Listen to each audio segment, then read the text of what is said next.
want to talk about Ye's interviews from the past couple years here. And this is like really like the stuff that really started like really grind my gears about this entire situation because and what really drove me to start really driving home this narrative that empathy matters. Taking people's words and keeping them in context to what they're trying to say and keeping it there and embracing the message that and narrative that they themselves are trying to parlay and basing our opinions and basing the court of public opinion for that matter based on the words and the narratives that's coming directly from the horse's mouth himself. And that's something that Ye has been stripped of, and arguably, this is not, and he's not the first one. Obviously, he's not the first one. And I want to say that this is something that has commonplace for people that are going against the grain. That's saying things that important people, right? Important people in high places don't want to be passed around, right? So I want to start things off by one of his earliest appearances. I don't know where this was, but this is like a press conference. Ye has he held to, I guess this is like his presidential run stuff, and this is a snippet of it. This is I'm gonna let it speak for itself actually. It's a Stephen move. When Harriet Tubman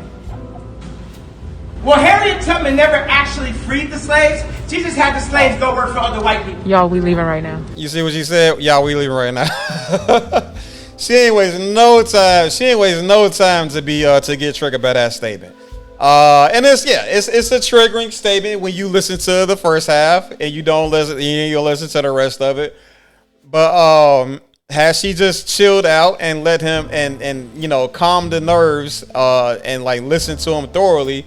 She would have been like, okay, maybe as a point, maybe, right? But we all know hindsight is 2020, you know what I mean? So maybe she probably since then came back and rewatched the video, like, you know what, he might have a point, or maybe she spoke with some other people, got some other perspectives, or whatever. Or maybe she can watch this video and understand where she went wrong. I don't know.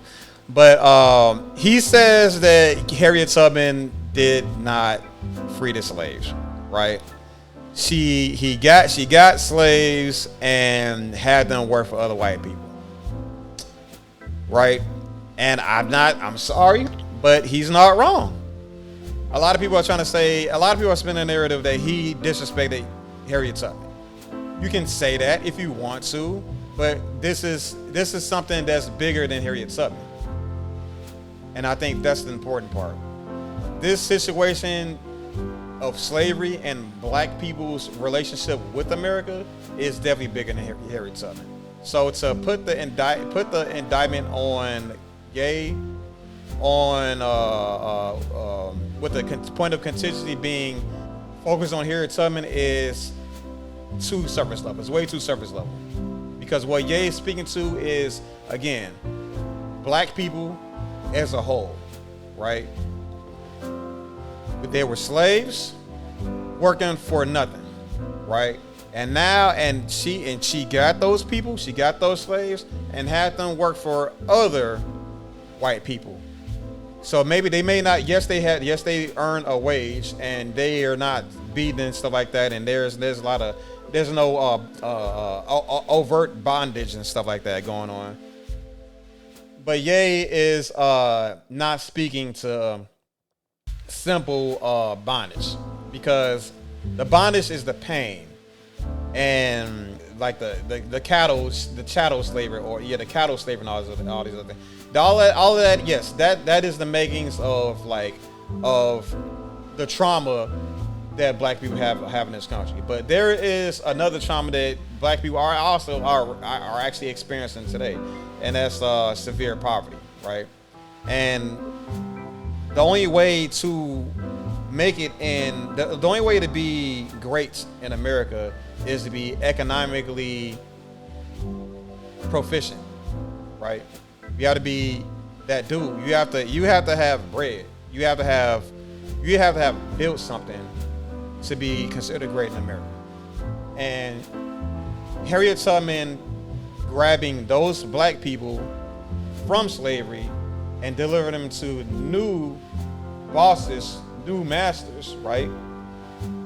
That's what he's referring to. He's referring to the aspect of, hey, yes, they weren't getting beaten. Yes, they were free to go home or whatever after the shift or whatever, but black people still didn't own their own. They weren't given back what was owed to them. They weren't given their they weren't paid out. They weren't given restitution from all those years of labor, not just their labor, but their forefathers' labor.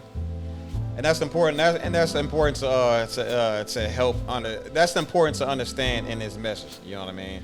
And because that's what he's trying to say. That's what he's speaking to. He's not the point. His point is not, Harriet Tubman, she didn't do nothing. Her actions were irrelevant. She did nothing for the black community. He's not saying these things, right? So let's not try to act like as if he did say these things. All he did, like his whole point, was just to make notice that there's a problem in America that Harriet Tubman did not fix. And to pretend that the problem was fixed because one person delivered a group of people out of bondage, that it somehow cleared up all of the problems in the black community, is just so far from the truth. And a lot of people took those words that he said and they took the first half of what he said and spent the whole narrative based on that.